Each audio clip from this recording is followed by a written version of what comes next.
kali ini saya akan berikan tips tentang memberikan perbedaan arsir pada dinding, kolom, dan kusen ya. Ini saya buatkan gambarnya dulu.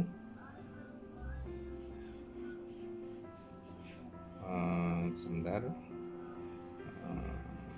saya pindahkan dulu hapusnya. Ini ya, saya cobakan buatkan contoh satu ruang saja umpamanya ya.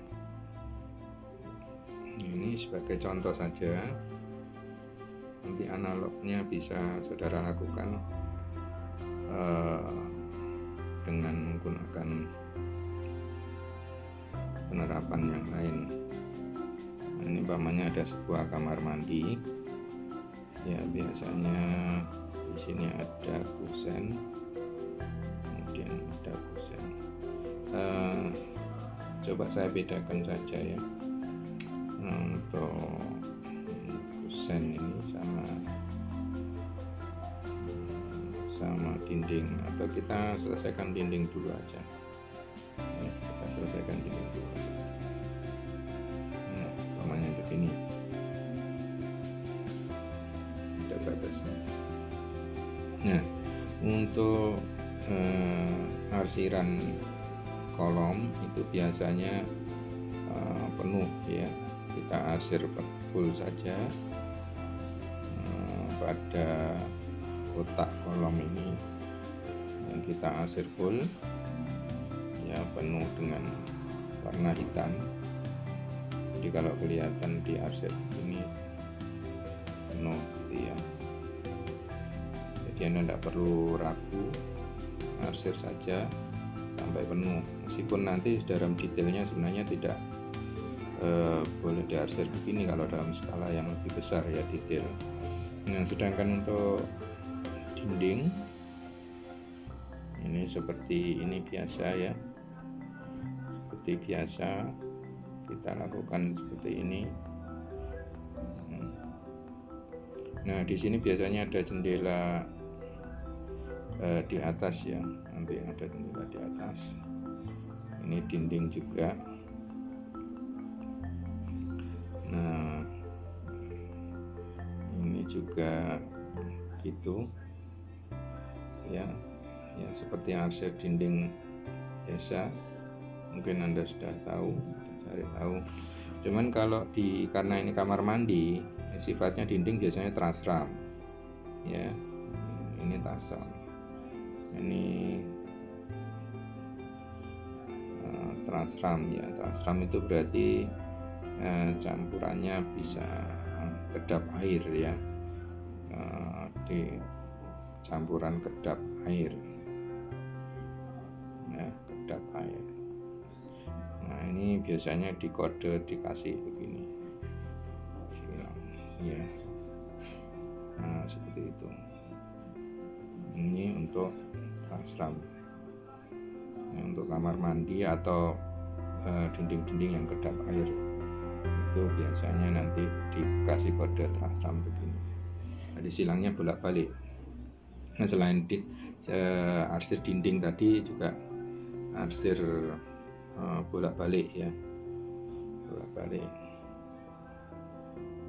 Ini arsir bolak-balik. Nah, untuk di dalamnya biasanya seperti biasa ada bak mandi juga,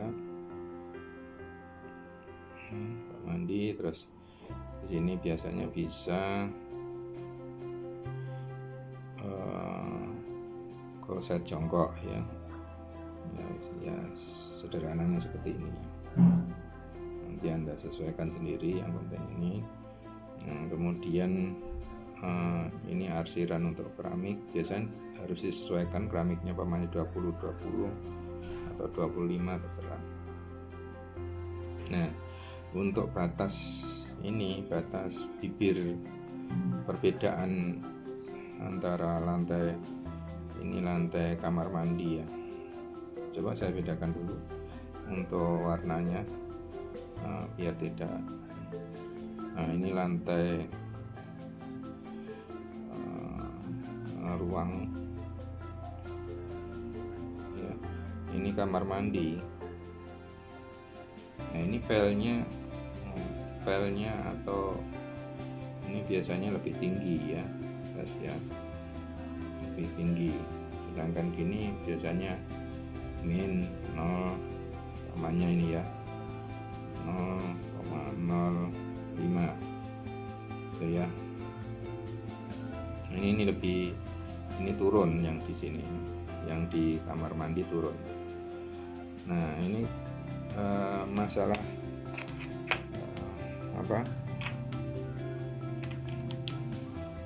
kusen. Ini kusen coba saya berikan, saya kasih kode begini ya, kasih kode.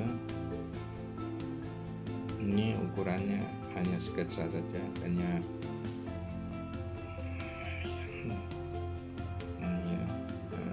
perumpamaan saja. Jadi saya coba untuk ini tidak terskala dengan benar, nanti Anda sesuaikan sendiri ya. Pintu ya, pintu ini biasanya diarsir ya, biasanya diarsir ya. Kita perbesar coba ya, kita diarsir begini biasanya. Ini kalau di detail ya, kalau di detail. Nanti kalau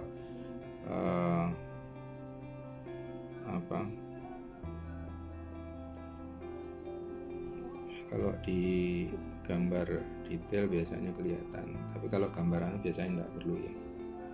Nah, ini juga ada kusen biasanya ya nanti. Tapi kalau posisinya di atas biasanya dia jadi putus-putus begini, gambarnya putus-putus ya. Ini menunjukkan bahwa di atas ada kusen. Ini juga putus-putus ya.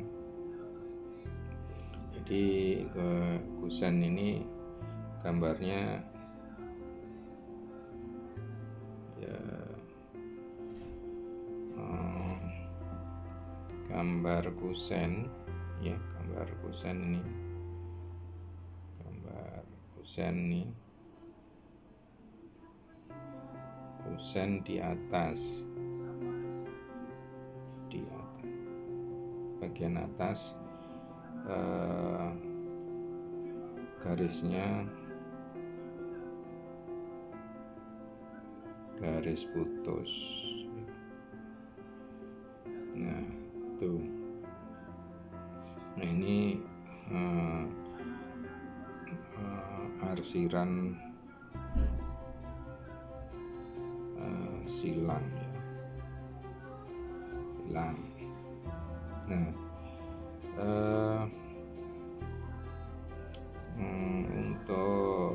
untuk pel lantai di sini harus diberikan, dan garis ini ya, ini garis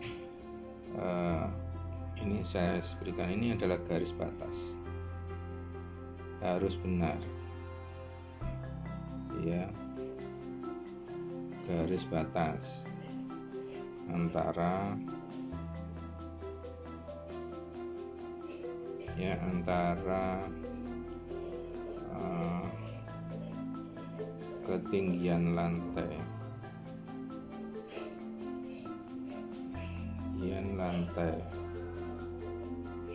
beda ya. Jadi ini harus diperhatikan nanti kalau membuat kamar mandi, membuat simbolisasi kamar mandi. Nah, ukuran-ukuran ini biasanya nanti as ini ya, ini adalah ukuran as ya, juga ukuran as ya, ukuran as. Ini jangan sampai lupa, kalau ini biasanya ada dinding yang ke sana ya. Ini berarti kalau sudah tidak terasram, berarti ya biasa ya, ini dinding tidak terasram.